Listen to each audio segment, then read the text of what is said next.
चलिए विद्यार्थियों, पिछले क्लास में मैंने आपको पढ़ाया था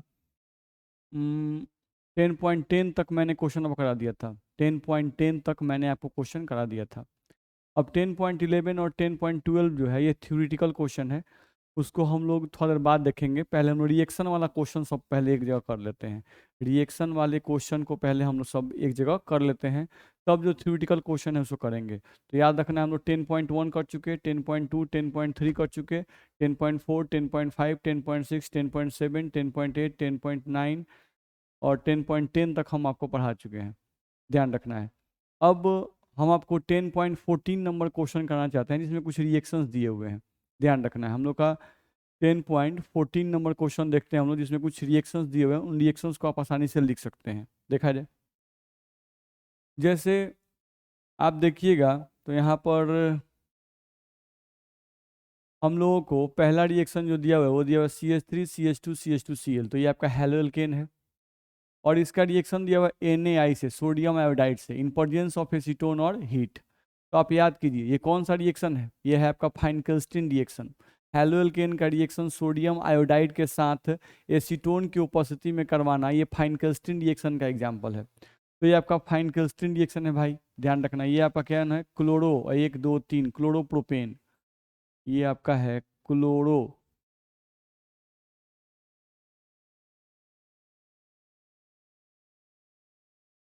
प्रोपेन। और ये आपका सोडियम आयोडाइड है।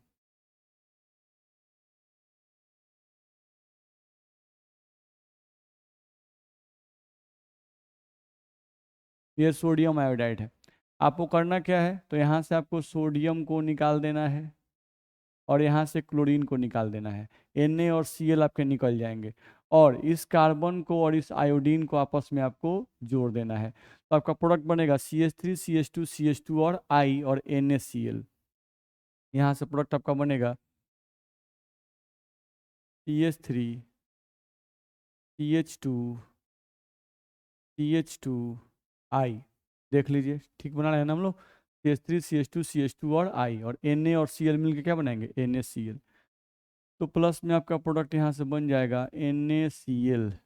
ये प्रोडक्ट आपका बन जाएगा। आसानी से आप प्रोडक्ट ये बना सकते हैं, ध्यान रखना है। चलो दूसरा रिएक्शन देखते हैं।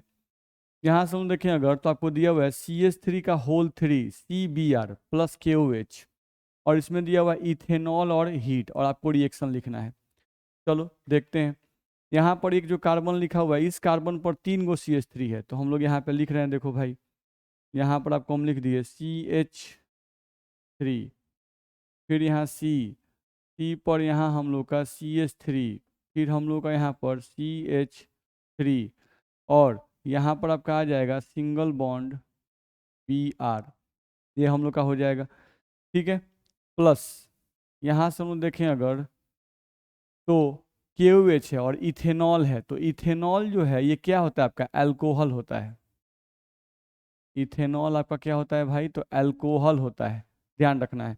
तो अल्कोहल के साथ इथेनॉल, यानी यहाँ पर आपको यूज हो रहा है अल्कोहलिक, हम इसको लिख सकते हैं अल्कोहलिक KOH। इसके साथ आपका रिएक्शन करना है। नहीं तो इसके साथ अगर आप रिएक्शन कीजिएगा, ध्यान रखना है, तो आपका प्रोडक्ट कैसे बनेगा। तो हम बताए थे कि अल्कोहलिक KOH होता है, ये आपका टूटता है क्या चीज़ में भाई, तो K प्लस और OH माइनस में टूटता है। अब इसमें जो OH माइनस है ये बेस की तरह काम करता है। ये कैसे काम करता है, बेस की तरह। ये न्यूक्लियोफाइल नहीं है, बेस है। जब भी यहाँ एक्वस लगेगा तब ये न्यूक्लियोफाइल की तरह काम करेगा, और अल्कोहलिक लगेगा तो ये बेस की तरह काम करेगा। अब बेस जो होता है ये कहाँ अटैक करता है, तो हम पढ़ा चुके हैं। आप देखिएगा ये निराकरण अभिक्रिया में है। तो अटैक, ये अटैक करता है, अटैक ऑन बीटा हाइड्रोजन। ये बीटा हाइड्रोजन पे अटैक करता है, बता चुके हैं।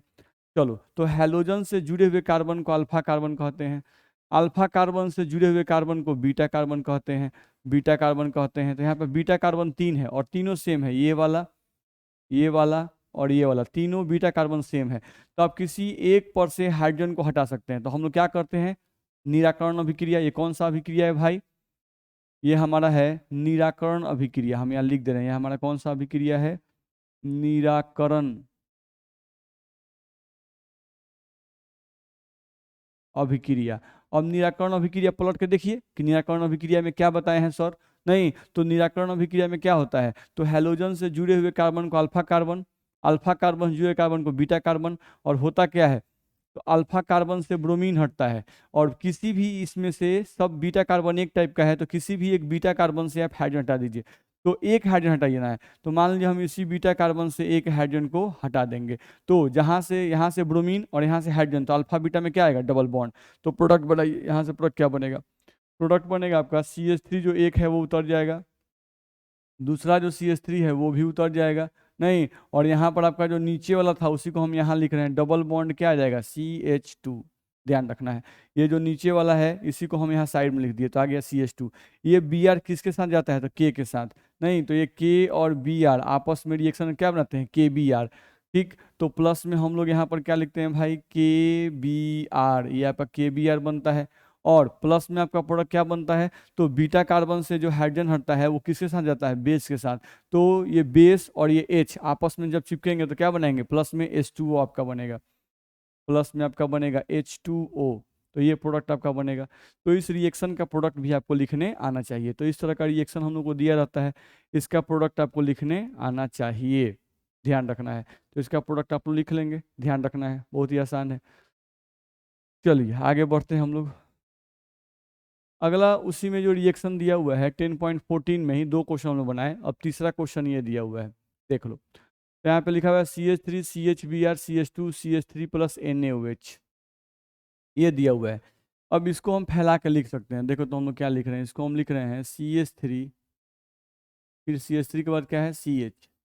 देखो CH3 और CH के बीच बॉन्ड नहीं है, तो जब भी बॉन्ड नहीं रहता क्या मानना है, सिंगल बॉन्ड, तो हम सिंगल बॉन्ड खींच दिए। फिर Br ब्रैकेट में है, यानी कि Br को इस CH पर या तो ऊपर या तो नीचे लटका दो, ठीक है। फिर यहाँ सिंगल बॉन्ड खींचो और आ जाएगा आपका ये CH2, और ये आपका आ जाएगा CH3। अब इसी का रिएक्शन आपको करना है क्या चीज़ से भाई, NaOH से। तो NaOH से रिएक्शन करना है, नहीं, और वाटर लिखा है, तो वाटर का मतलब क्या होता है, एक्वस। वाटर का मतलब क्या होता है, एक्वस।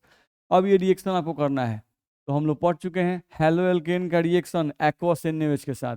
ये आपका हेलो एल्केन है, एक्वस NaOH के साथ रिएक्शन करना है। तो इसमें क्या होता है, यहाँ से आपका सोडियम हटता है और यहाँ से आपका ब्रोमीन हटता है, तो Na और Br को हटा देना है। जहाँ से आपका Br हटेगा, ये जो OH है ये उसी कार्बन पर जाकर लग जाएगा, तो आपका बनेगा CH3 CHOH।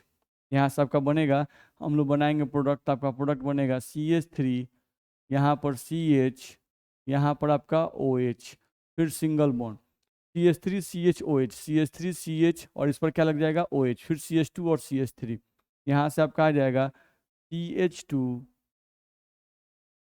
और यहाँ से आपका आ जाएगा CH3, और प्लस में ये Na और Br आपका निकल जाएगा, तो प्लस में आपका प्रोडक्ट यहाँ से बन जाएगा NaBr। ये प्रोडक्ट हम लोग का बन जाएगा, प्लस में आपका बनेगा NaBr। चलो इसका प्रोडक्ट लिखते हैं, तो ये CH3 CH2Br, ये हेलोल्केन है, KCN दिया हुआ है, नहीं, तो ये भी हम लोग पढ़ चुके हैं, ठीक है। ये आपका CN क्या है, एम्बिडेंट न्यूक्लियोफाइल, तो यहाँ पर आपको KCN लिखते हो तो K C और N लिखा जाता है। तो यहाँ पर ये जो बॉन्ड होता है, ये वाला बॉन्ड हम बता चुके हैं, सोडियम हो या पोटासियम हो, ये कौन सा बॉन्ड बनाता है, आयनिक बॉन्ड। तो जब भी CN आयनिक बॉन्ड बनाएगा तो उस समय डोनर की तरह काम कौन करेगा, कार्बन। तो आपको करना क्या है, यहाँ से ब्रोमीन को हटाना है, यहाँ से पोटासियम को हटाना है, और इस कार्बन को अटैक कराना है इस कार्बन के साथ, तो हो जाएगा CH3 CH2, और क्या जुड़ेगा, CN। तो यहाँ से आपका प्रोडक्ट बन जाएगा, आप प्रोडक्ट बनाइएगा तो बनेगा CH3 CH2, और यहाँ से आपका आ जाएगा CN, और प्लस में आपका क्या बन जाएगा, तो K और Br एक साथ निकल जाएंगे, और आपका प्रोडक्ट यहाँ से बन जाएगा KBr। तो ये प्रोडक्ट भी हम लोग बना सकते हैं। तो इस टाइप का रिएक्शन भी हम आपको पढ़ाए हुए हैं, ध्यान रखना है, देख लीजिए। अब चलिए आगे बढ़ते हैं, अगले क्वेश्चन पे हम लोग आते हैं।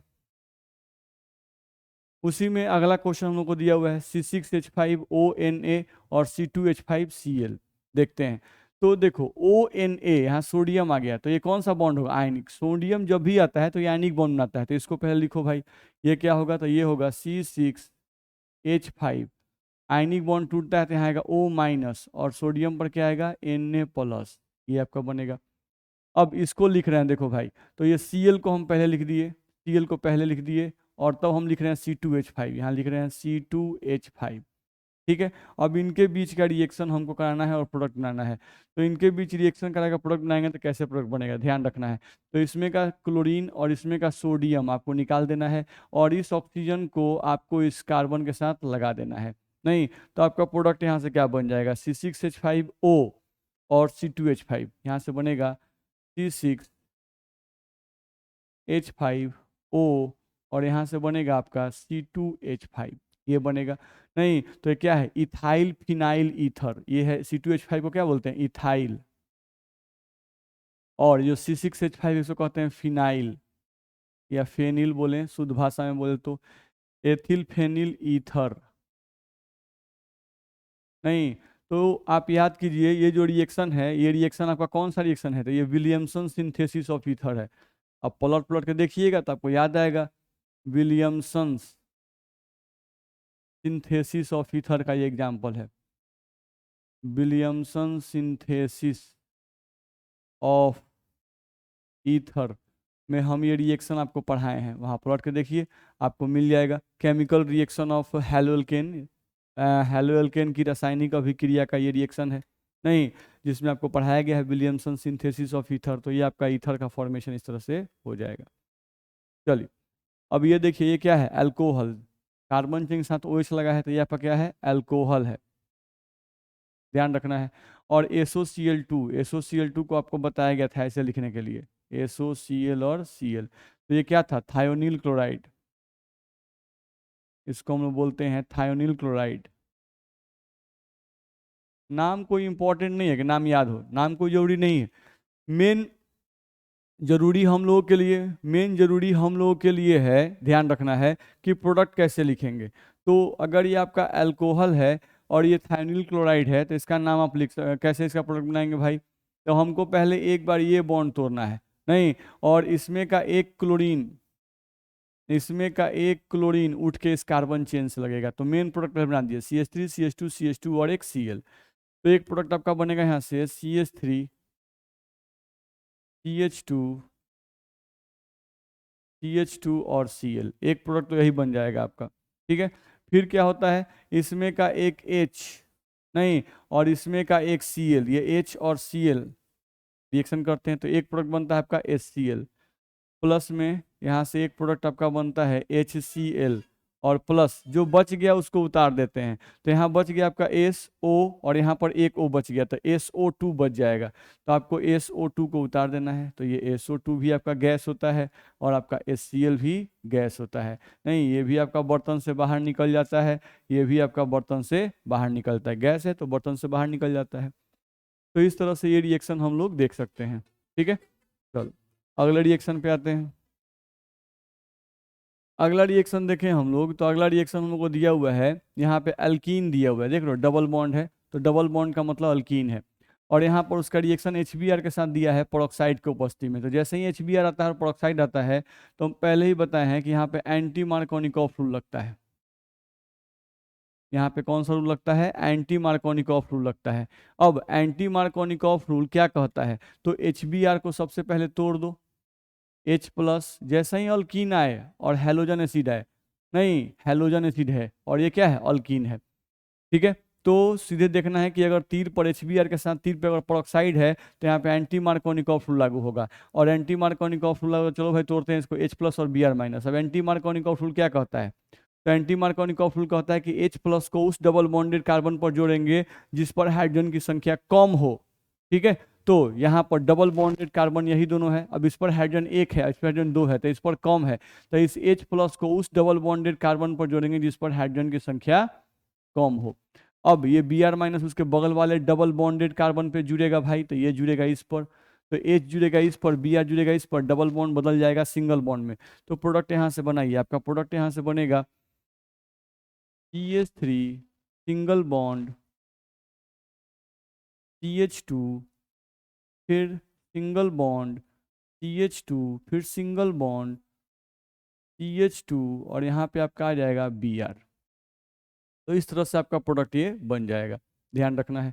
ठीक है, तो ये आपका जो है इस तरह से हम लोग प्रोडक्ट बना सकते हैं। ठीक है, अगला देखो, फिर से देखोगे, जैसे इसमें ये क्या था, अल्कीन था,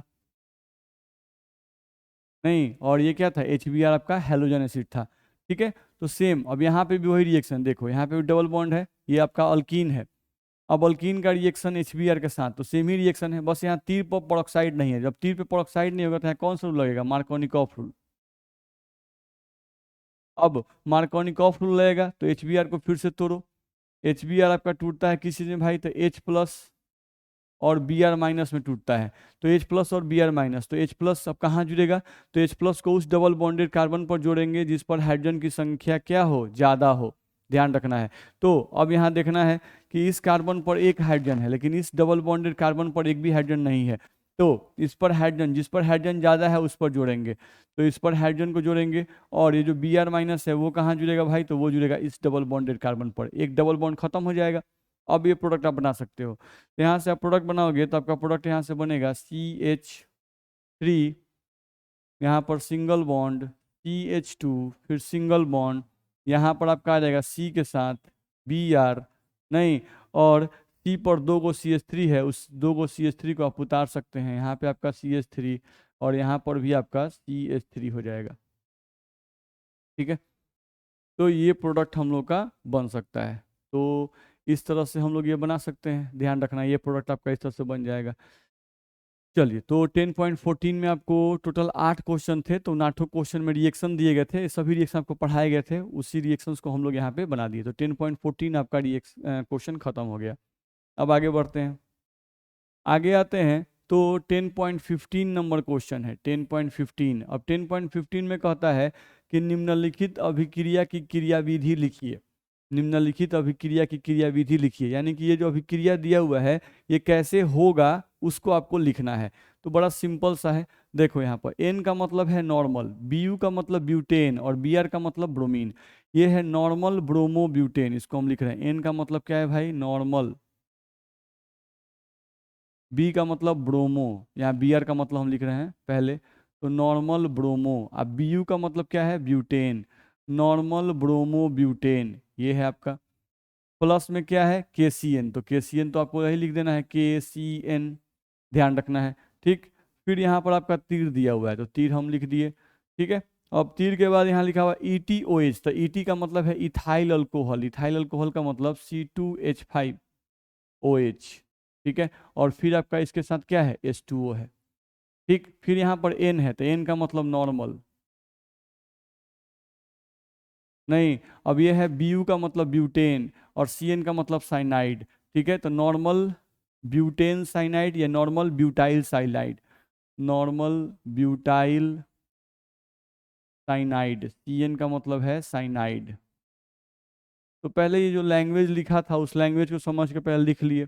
अब इसी रिएक्शन को दिखाना है कि रिएक्शन कैसे होगा। देखो, तो नॉर्मल ब्रोमो ब्यूटेन, तो ब्यूटेन जो होता है इसका मतलब कितना कार्बन होता है, 4 कार्बन। ब्यूटेन का मतलब कितना कार्बन होता है, 4 कार्बन। तो आप इसको लिख सकते हैं इस तरह से, CH3, CH2, CH2, CH2, और यहाँ से आपका आ जाएगा Br। तो ये आपका आ गया नॉर्मल ब्रोमो ब्यूटेन, तो ये हो गया ब्रोमो और 4 कार्बन है तो ब्यूटेन, ये आ गया। प्लस में आपका क्या है भाई, तो KCN है, तो प्लस में आप KCN को उतार दो, KCN, ये आपका आ जाएगा। ठीक है, फिर यहाँ से आपको तीर दिया हुआ है वो तीर आप उतार सकते हो, ध्यान रखना है। ठीक है, जो तीर पे लिखा हुआ है उसको लिख सकते हो C2H5OH और H2O, यही है। अब हम लोगों को इसको दिखाना है कि यहाँ पर KCN है, तो KCN जो है यही आपका टूटता है कौन सी में भाई, K प्लस और CN माइनस में। अब यहाँ पर जो कार्बन होता है वही डोनर का काम करता है, इस पर होता है पार्शियल पॉजिटिव और इस पर होता है पार्शियल निगेटिव। यही CN माइनस जो है इस कार्बन पे जाके अटैक करता है, तो Br वाला बॉन्ड जो है ये बाहर निकल जाता है। तो आप प्रोडक्ट बनाइएगा तो बनेगा CH3 CH2 CH2 और उससे क्या जुड़ेगा, CN।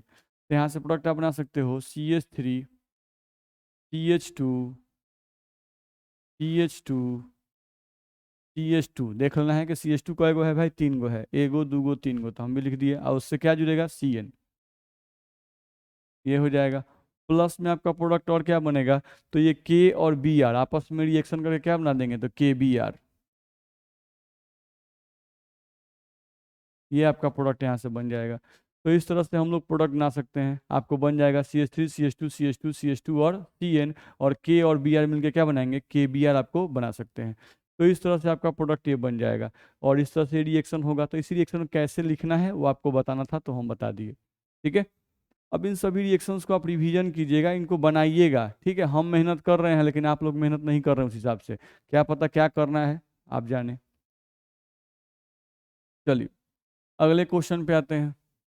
अगला क्वेश्चन 10.16 है। इसमें क्या कह रहा है, इस सेक्शन में कह रहा है कि SN2 प्रतिस्थापन के प्रति अभिक्रियाशीलता के आधार पर इन यौगिकों के समूहों को क्रमबद्ध कीजिए। ध्यान रखना है, यानी कि ये पहला क्वेश्चन है, 10.16 का पहला क्वेश्चन है जिसमें 3 कंपाउंड आपको दिए गए हैं। ध्यान रखना है, 10.16 का आपका पहला क्वेश्चन है जिसमें आपको 3 कंपाउंड दिए गए हैं, पहला, दूसरा और तीसरा। ठीक है, अब इन तीनों कंपाउंड का आपको स्ट्रक्चर लिखना है। इन तीनों कंपाउंड का क्या लिखना है, स्ट्रक्चर लिखना है। और आपको देखना है कि SN2 रिएक्शन में सबसे रिएक्टिव कौन है, ये वाला कि ये वाला। नहीं, क्वेश्चन पढ़िए, SN2 प्रतिस्थापन के प्रति अभिक्रियाशीलता के आधार पर इन यौगिकों के समूहों को क्रमबद्ध कीजिए। यानी SN2 अभिक्रिया में इन तीनों में से कौन सबसे ज्यादा अभिक्रियाशील होगा। तो SN2 अभिक्रिया का मतलब न्यूक्लियोफाइल का अटैक, SN2 अभिक्रिया का मतलब होता है न्यूक्लियोफाइल का अटैक इन तीनों में से किस पर फास्टली होगा, किस पर फास्टली होगा। अब SN2 रिएक्शन में क्या ध्यान रखना पड़ता है, तो SN2 रिएक्शन में आपको ध्यान रखना होगा कि SN2 अभिक्रिया में न्यूक्लियोफाइल बैक से अटैक करता है। SN2 अभिक्रिया में और क्या ध्यान रखना होगा, तो SN2 अभिक्रिया में यह ध्यान रखना पड़ता है कि SN2 रिएक्शन में न्यूक्लियोफाइल उस कार्बन पर फास्ट अटैक करता है जिस कार्बन पर भीड़ भार कम हो, जिस कार्बन पर भीड़ भार कम हो। इसीलिए SN2 रिएक्शन में मिथाइलिक जो होते हैं, मिथाइलिक वाले वो सबसे ज्यादा रिएक्टिव होते हैं। 1 डिग्री उससे कम होता है, 2 डिग्री वाला सब उससे भी कम होता है, और 3 डिग्री सबसे कम रिएक्टिव होता है SN2 रिएक्शन में, क्योंकि 3 डिग्री कार्बन पर भीड़ भार सबसे ज्यादा होता है। तो SN2 रिएक्शन में ध्यान देना है कि किस कार्बन पर भीड़ भार सबसे कम है। जिस कार्बन पर भीड़ भार सबसे कम है वही सबसे रिएक्टिव होगा, किसमें भाई, SN2 रिएक्शन में। ठीक है, अब SN2 रिएक्शन में न्यूक्लियोफाइल अटैक कहाँ करता है, तो न्यूक्लियोफाइल कार्बन पे अटैक करता है, और उस कार्बन पे अटैक करता है जिस कार्बन से हैलोजन जुड़ा रहता है। ध्यान रखना है। तो आपको क्या चेक करना होगा, पहले कंपाउंड का स्ट्रक्चर लिखो, देखोगे किस कार्बन से हैलोजन जुड़ा हुआ है। जिस कार्बन से हैलोजन जुड़ा हुआ है उस कार्बन पर भीड़ भार देखो। अगर उस कार्बन पर भीड़ भार कम है तो न्यूक्लियोफाइल का अटैक फास्ट होगा, अगर उस कार्बन पर भीड़ भार ज्यादा है तो न्यूक्लियोफाइल का अटैक स्लो होगा। सिंपल सा कॉन्सेप्ट है भाई। फिर से एक बार बोल रहे हैं, ध्यान से सुनिए। मैं बोल रहा हूं कि आप स्ट्रक्चर लिखिए, आपको ये नाम लिखा हुआ है, इस नाम का स्ट्रक्चर लिखना है, और क्या देखना है कि हैलोजन किस कार्बन से जुड़ा हुआ है। अब जिस कार्बन से हैलोजन जुड़ा हुआ है उस कार्बन पर भीड़ भार चेक करना है। अगर उस पर भीड़ भार कम है तो वो सबसे ज्यादा रिएक्टिव होगा, जिस कार्बन पर भीड़ भार ज्यादा होगा वो सबसे कम रिएक्टिव होगा। ठीक, चलो एक बना के देखते हैं। यहां से दिया हुआ है 2 ब्रोमो 2 मिथाइल ब्यूटेन। तो पहले क्या लिखा है भाई, ब्यूटेन। तो ब्यूटेन का मतलब होता है 4 कार्बन, ब्यूटेन का मतलब क्या होता है, 4 कार्बन। चलो बना के देखते हैं हम लोग। ब्यूटेन का मतलब 4 कार्बन, और 2 पे ब्रोमो है और 2 पर मिथाइल है। ठीक है, तो चलो यहाँ से लिखते हैं CH3, इसका स्ट्रक्चर, फिर यहाँ C। अब यही फर्स्ट सेकेंड कार्बन है, इसी पर ब्रोमीन है, इसी पर मिथाइल भी है। तो 2 ब्रोमो 2 मिथाइल, नहीं, और उसके बाद ब्यूटेन। तो यहाँ से CH2 और यहाँ से आपका CH3। तो ये हो गया 2 ब्रोमो 2 मिथाइल ब्यूटेन। नहीं, आप इसमें इसका नंबरिंग कर सकते हैं, आप चाहें तो इसका नंबरिंग कर लीजिए। देखिए यहाँ से 1 2 3 4, देख रहे हैं। तो 2 पे ब्रोमो, 2 पे मिथाइल, 4 कार्बन है तो ब्यूटेन। एक का स्ट्रक्चर हो गया भाई। अब दूसरे का स्ट्रक्चर लिखते हैं। 1 ब्रोमो पेंटेन, पेंटेन मतलब 5 कार्बन, नहीं, अब 1 पे ब्रोमीन है तो पहले 1 पे ब्रोमीन लगा दीजिए, Br। अब 5 गो कार्बन लिख दीजिए, CH2, CH2 एगो दूगो, 3 गो, एगो दूगो 3 गो, 4 गो, एगो 5 गो। ये हो गया 1 2 3 4 5। तो ये आपका देखिएगा, तो ये क्या हो गया आपका, ये आपका हो गया 1 ब्रोमोब्यूटेन, यहाँ से 1 है, यहाँ पर 2 है, यहाँ पर 3 है, यहाँ पर 4 है और यहाँ पर 5 है। तो 1 ब्रोमोब्यूटेन ये हो गया, सॉरी 1 ब्रोमोपेंटेन आपका हो गया। अब आपको ध्यान दिया जाए तो अगला आपको दिया है 2 ब्रोमोपेंटेन, तो उसको भी लिख लीजिए। 2 ब्रोमोपेंटेन को हम यहाँ लिख रहे हैं भाई, देखो भाई CH3 CH Br CH2। अब देख लो 2 पे ब्रोमीन हो गया, तो 1 2 3 4 और एक 5, ये हो गया आपका 2 ब्रोमोपेंटेन। अब आपको ध्यान रखना है, इसका भी आप नंबरिंग कर ही लीजिए, जब सबका कर रहे हैं तो इसको कहे छोड़िएगा भाई 1 2 3 4 5। तो 2 पे ब्रोमो, अब 5 कार्बन है तो पेंटेन, ये उसका स्ट्रक्चर हो गया। अब आपको एक न्यूक्लियोफाइल है, मान लो हम एक यहाँ पे न्यूक्लियोफाइल देते हैं, और आपको देखना है कि ये जो न्यूक्लियोफाइल है Nu माइनस, वो किस पे अटैक करेगा। तो न्यूक्लियोफाइल कार्बन पे अटैक करता है, ध्यान रखना है किस पे अटैक करेगा, तो उस कार्बन पे अटैक करेगा जिसके साथ हैलोजन जुड़ा हुआ है, उस कार्बन पर अटैक करेगा जिस पर हैलोजन जुड़ा हुआ है, हैलोजन जुड़ा हुआ है, जिससे हैलोजन जुड़ा हुआ है, ध्यान रखना है उस कार्बन पर अटैक करेगा जिस पर हैलोजन जुड़ा हुआ है। तो देखते हैं ब्रोमीन, यही आपका हैलोजन है, इससे जुड़ा हुआ है।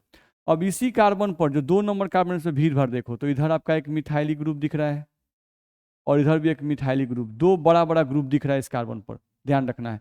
तो ये न्यूक्लियोफाइल को इस कार्बन पर अटैक करना और SN2 अटैक करना है, तो न्यूक्लियोफाइल SN2 में कहाँ अटैक करता है, बैक साइड। तो इस न्यूक्लियोफाइल का अगर पीछे से हम अटैक देखें तो अटैक बड़ा मुश्किल हो जाएगा। ये कार्बन का डिग्री भी देखो, इधर भी एक कार्बन, इधर भी एक कार्बन, इधर भी कार्बन, तो ये कार्बन का डिग्री कितना डिग्री है, इस कार्बन का डिग्री आप चेक करोगे तो ये 3 डिग्री कार्बन है।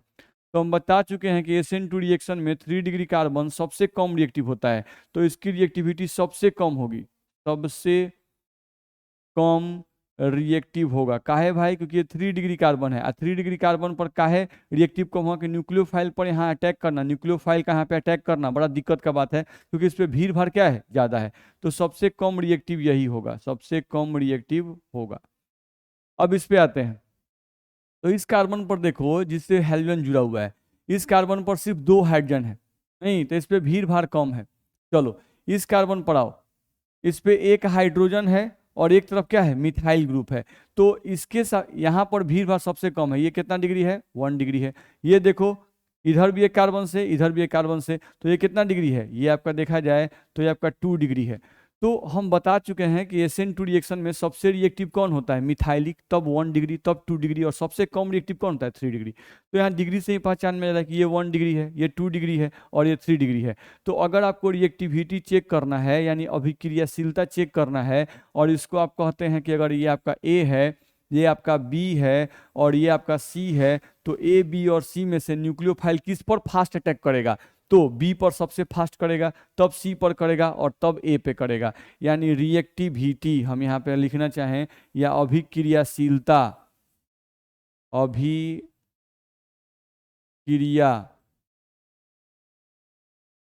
अभिक्रियाशीलता हम लिखना चाहें तो सबसे अभिक्रियाशीलता होगा B का न्यूक्लियोफाइल के तरफ, तब होगा C का और तब होगा A का। B C और A, ये आपका क्रम हो जाएगा, ध्यान रखना है। तो 10.16 का पहला क्वेश्चन है, उसको हम लोग ऐसे बनाएंगे, ठीक है।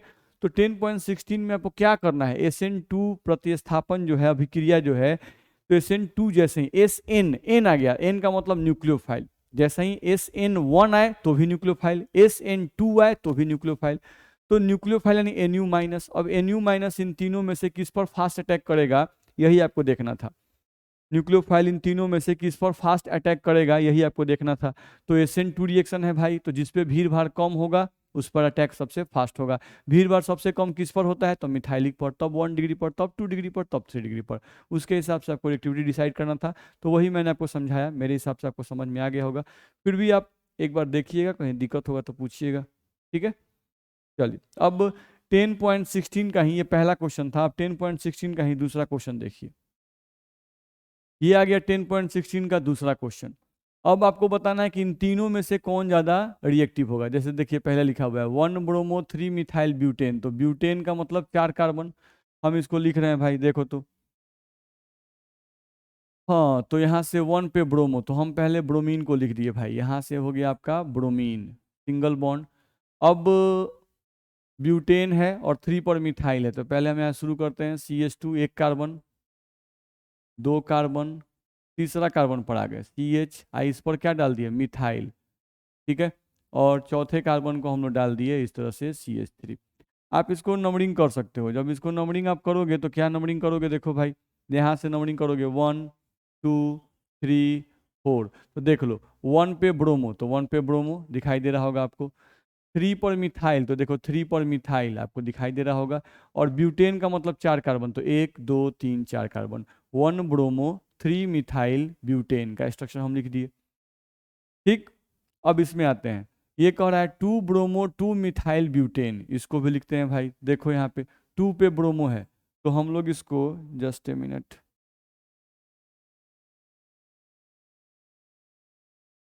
यहाँ पर हम इसको लिख रहे हैं कुछ इस तरह से CH3 CH। अब 2 पे ही ब्रोमो है और 2 पर ही मिथाइल है भाई, तो यहाँ से हम लोग का 2 पे ब्रोमो, तो 2 पे ब्रोमीन भी डालिए और 2 पर ही मिथाइल भी डालना है।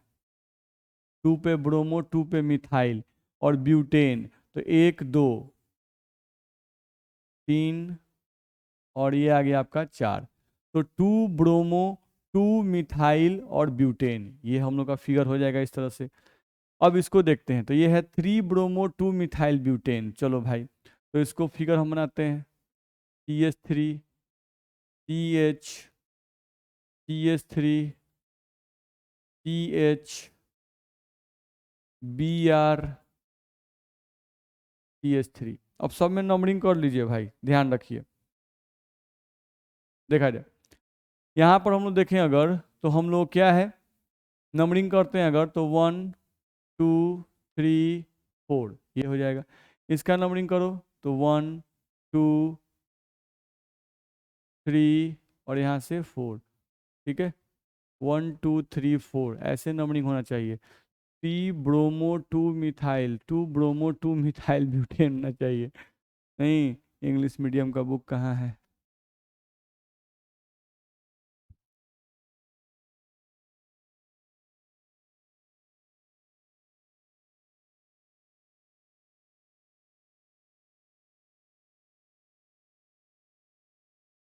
Ten point 15 10.16, 1 bromo 3 methyl butane, सही है।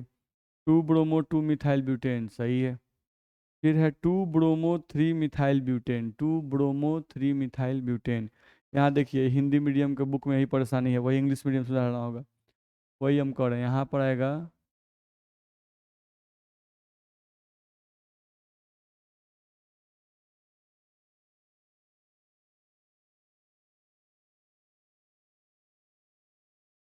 यहाँ पर होगा आपका 2 ब्रोमो और ये हो जाएगा 3 मिथाइल ब्यूटेन, ऐसा होगा। हिंदी मीडियम वाले में मिसप्रिंट है भाई, ध्यान रखिएगा, सुधार लीजिएगा। उसमें यहाँ पर लिखा हुआ था 3 ब्रोमो, गलत है, 3 ब्रोमो तो होगा ही नहीं। हम जब नंबरिंग करेंगे तो 2 पे ब्रोमो आ जाएगा और 3 पे मिथाइल आएगा, तो सुधार लीजिएगा आप लोग भी, ठीक है। चलिए, तो हम अब क्या किए, तीनों का स्ट्रक्चर लिख दिए। अब तीनों का स्ट्रक्चर लिखने के बाद हम लोगों को इसमें क्या करना है, देखना है कि इन तीनों में आपका एक न्यूक्लियोफाइल दिया हुआ है, उस न्यूक्लियोफाइल से सबसे रिएक्टिव कौन होगा। आपका एक न्यूक्लियोफाइल Nu माइनस दिया हुआ है, अब इस न्यूक्लियोफाइल से सबसे रिएक्टिव कौन होगा, ये हम लोग को चेक करना है। तो आप देख सकते हो यहाँ पर कि यहाँ पे जो ब्रोमीन लगा हुआ है, जिस कार्बन से इस कार्बन से लगा हुआ है, ये कार्बन कितना डिग्री है, 1 डिग्री। यहाँ पे आ जाओ, इस कार्बन से जिससे ब्रोमीन लगा हुआ है, इस कार्बन का डिग्री चेक करो, तो ये है आपका 3 डिग्री। यहाँ पर ब्रोमीन जिस कार्बन से लगा हुआ है, इस कार्बन का डिग्री चेक करो, ये कितना डिग्री है, तो 2 डिग्री। नहीं, तो हम बता चुके हैं भाई रिएक्टिविटी, आप आसानी से देख सकते हो, रिएक्टिविटी हम बता चुके हैं आपको, रिएक्टिविटी क्या होता है, आप आसानी से इसका रिएक्टिविटी लिख सकते हो। तो 1 डिग्री सबसे रिएक्टिव होता है, तब 2 डिग्री और तब 3 डिग्री होता है। तो ये आपका मान लो A है, ये मान लो आपका B है और ये है आपका C है। तो आपको क्या बताना है, अभिक्रियाशीलता, SN2 रिएक्शन में अभिक्रियाशीलता। तो अगर अभिक्रियाशीलता बताइएगा भाई, अभिक्रियाशीलता बताइएगा, तो अभिक्रियाशीलता बताने के लिए आपको क्या करना पड़ेगा, सबसे रिएक्टिव कौन होगा, 1 डिग्री, तो 1 डिग्री कौन है, ए, तो ए जो होगा वो सबसे रिएक्टिव होगा। तब कौन होगा आपका 2 डिग्री यानी सी, और तब सबसे कम कौन होगा आपका बी। तो ये रिएक्टिविटी का क्रम आपका हो जाएगा, ध्यान रखना है। देखो जैसे बहुत बच्चे होते हैं कि सर हमको ये स्ट्रक्चर लिखने में दिक्कत होता है, लिखने में कोई दिक्कत नहीं है। जैसे देखो ब्यूटेन क्या लिखा हुआ है, 4 कार्बन, ब्यूटेन मतलब सबसे, जब भी नाम दिया रहे तो सबसे लास्ट वाला पहले पढ़ो, पेरेंट चेन ब्यूटेन, तो ब्यूटेन में 4 कार्बन, तो यहाँ से 1 2 3 4 कार्बन खींच दो, सब में सिंगल बॉन्ड ऐसे खींच दो, ठीक है। फिर देखो 1 पे ब्रोमीन, तो यहाँ पे 1 पे ब्रोमीन लगा दो, 1 ब्रोमीन लगा दिए। फिर 3 पर मिथाइल, तो यहाँ से गिनो 1 2 3, तो 3 पर मिथाइल लगा दो, CH3 लगा दो, हो गया स्ट्रक्चर। बाकी आप जानते हो कार्बन कितना बॉन्ड आता है, 4 बॉन्ड, तो सब पे हाइड्रोजन पूरा कर दो, इस पर 2 हाइड्रोजन लगेगा, इस पर भी 2 हाइड्रोजन लगेगा, इस पर देखो 1 2 3 बना चुका है, तो 1 हाइड्रोजन लगेगा, इस पर 3 हाइड्रोजन लगेगा, देख लो ऐसा ही बना है Br, इस पर 2 हाइड्रोजन, तो CH2, फिर यहाँ पे CH2, फिर यहाँ पर CH और CH3, CH और CH3, और फिर यहाँ पर CH3, तो ऐसे बना सकते हो। नहीं वैसे ही आप इसको भी ट्राई कर सकते हो, वैसे ही इसको भी ट्राई कर सकते हो, तो बनाना भारी नहीं होता है, बिल्कुल आसान होता है, तो ये आप बना सकते हो। अब अगले क्वेश्चन पे आते हैं, देखा जाए। अब इसमें आपको 4 दिए हुए हैं, 1 bromo butane, 1 bromo 2 di methyl propane, 1 bromo 2 methyl butane, और 1 ब्रोमो 3 मिथाइल ब्यूटेन। यहाँ पर 4 दिए गए हैं, इन चारों का पहले क्या करना है, स्ट्रक्चर लिखना है। इन चारों का आपको क्या करना है, पहले स्ट्रक्चर लिखना है, और स्ट्रक्चर लिखने के बाद, स्ट्रक्चर लिखने के बाद इसमें भी आपको अभिक्रियाशीलता बताना है कि SN2 रिएक्शन में इनमें से किस पर न्यूक्लियोफाइल सबसे फास्ट अटैक करेगा, आपको क्रमबद्ध करना है, सबसे फास्ट कौन करेगा, उसके बाद कौन, उसके बाद कौन, उसके बाद कौन, आपको अरेंज करना है। तो इसको क्वेश्चन को मैं छोड़ रहा हूँ, इसको आपको अपने से बनाना है। अगर आपको दिक्कत होगा तो आप हमसे पूछेंगे, हम इसको फिर से सॉल्व कर देंगे, ध्यान रखना है। तो ये क्वेश्चन आपके लिए है, आपको इसको अपने से बनाना है, ठीक है। चलो तो आज के क्लास में हम लोग इतना ही पढ़ेंगे। आज के क्लास में हम लोग 10.14 पढ़ लिए, 10.15 पढ़ लिए, और 10.16 क्वेश्चन पढ़ लिए, ठीक है। अब अगले क्लास में फिर हम लोग क्वेश्चंस को आगे बढ़ाएंगे, ठीक है। चलिए तो आज के लिए इतना ही पढ़ेंगे, ओके, थैंक यू।